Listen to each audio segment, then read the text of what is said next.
Hello, it's Karen from the University City Public Library, and I'm here once again to tell a story.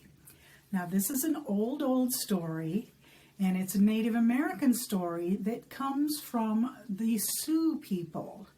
And it comes from one particular branch of the Sioux Nation, and that is the Dakota people. And this story takes place in the fall, and it involves a turtle. And this turtle has some grand ambitions. So, as I said, it was in the fall of the year, and leaves are starting to fall off the trees. And this turtle went for a walk in the woods. And he's strolling through the woods, and he starts to notice that there's lots of birds coming. And the birds are all landing in the trees above his head. And there's, just one after the other. And soon there's like hundreds of birds up in the trees. And he doesn't know what's going on. So finally he yells, and he says, "Hey, birds, what are you doing? Why are you all here? What's going on?" The bird says, "We're just gathering together because we're all going to fly south for the winter." "Fly south? Why do you want to fly south for the winter?" "Well," the bird says, "we always fly south for the winter. There's no food here in the winter for us, and it gets cold, and we have no shelter. So we fly to the south where it's warm and where we can have lots of food." "Well, why don't you just dig a burrow in the ground like I do and go in it and sleep for the winter?" "Ha," said the bird. "You think we can dig a burrow with these skinny feet and claws? That would never work.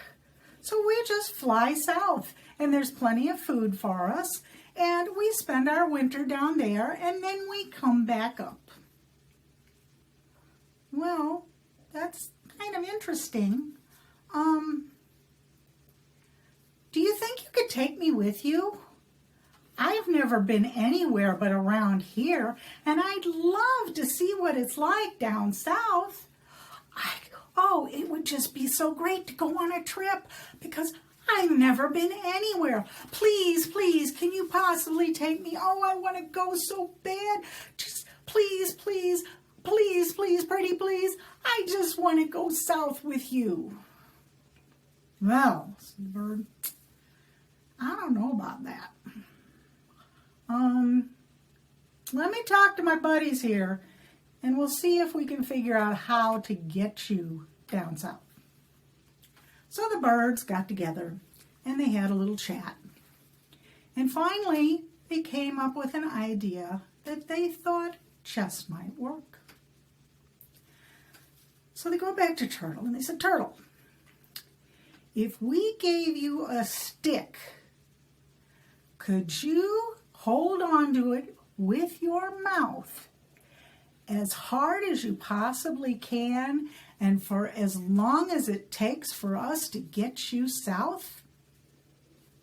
"Well, I can clamp down tight on anything.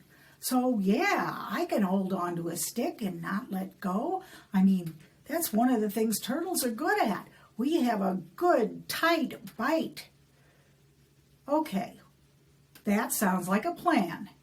But Turtle says, "But I'm confused. How is a stick going to get me south?" It's going to be easy. See, you're going to bite down on the stick, and two birds are going to grab the ends of the stick and fly with you." "Well, okay, if you think that'll work. As long as you keep your mouth clamped around that stick, it's gotta work."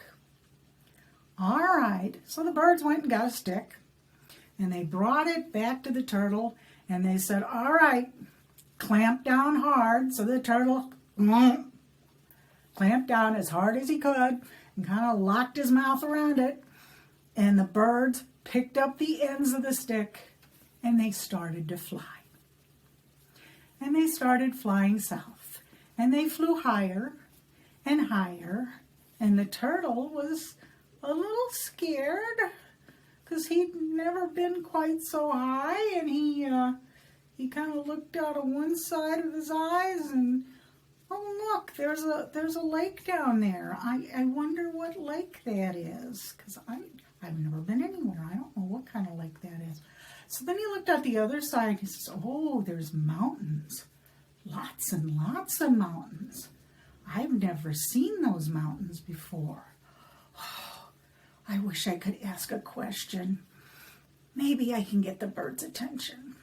So he started rolling his eyes toward the birds that are carrying him.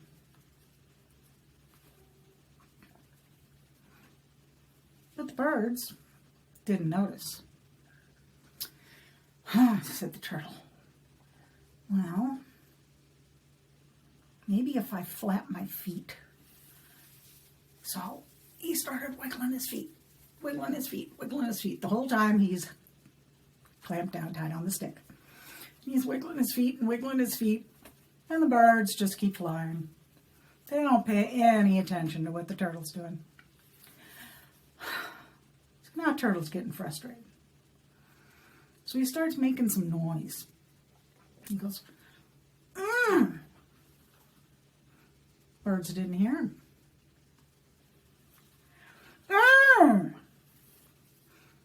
They still didn't hear him.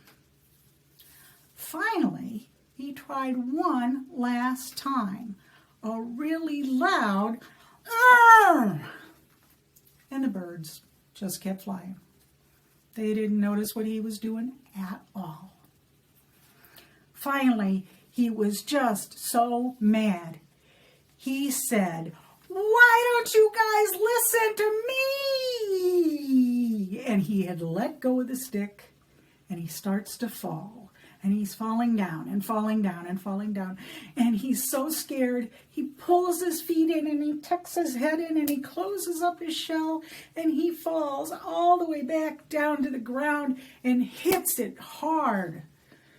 And when he hit it, his shell cracked all over. So he laid there a while, and then he decided that the best thing for him to do, because he was so sore and he hurt so bad, was to go find a burrow.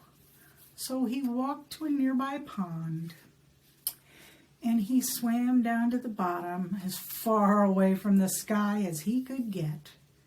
And when he got to the bottom, he dug a burrow, and he crawled in, and he closed it up, and he went to sleep. And he slept all winter long. And in the spring, when he woke up again, he crawled out of the burrow, and he came up to the surface, and the birds hadn't quite started to come back, but all the cracks in his shell had healed up. But you could still see where they were. And that is why turtle shells look like they're all cracked, but they're really not. And they've been that way ever since Turtle fell from the sky. And that is the end of that story. I hope you enjoyed it. Bye-bye.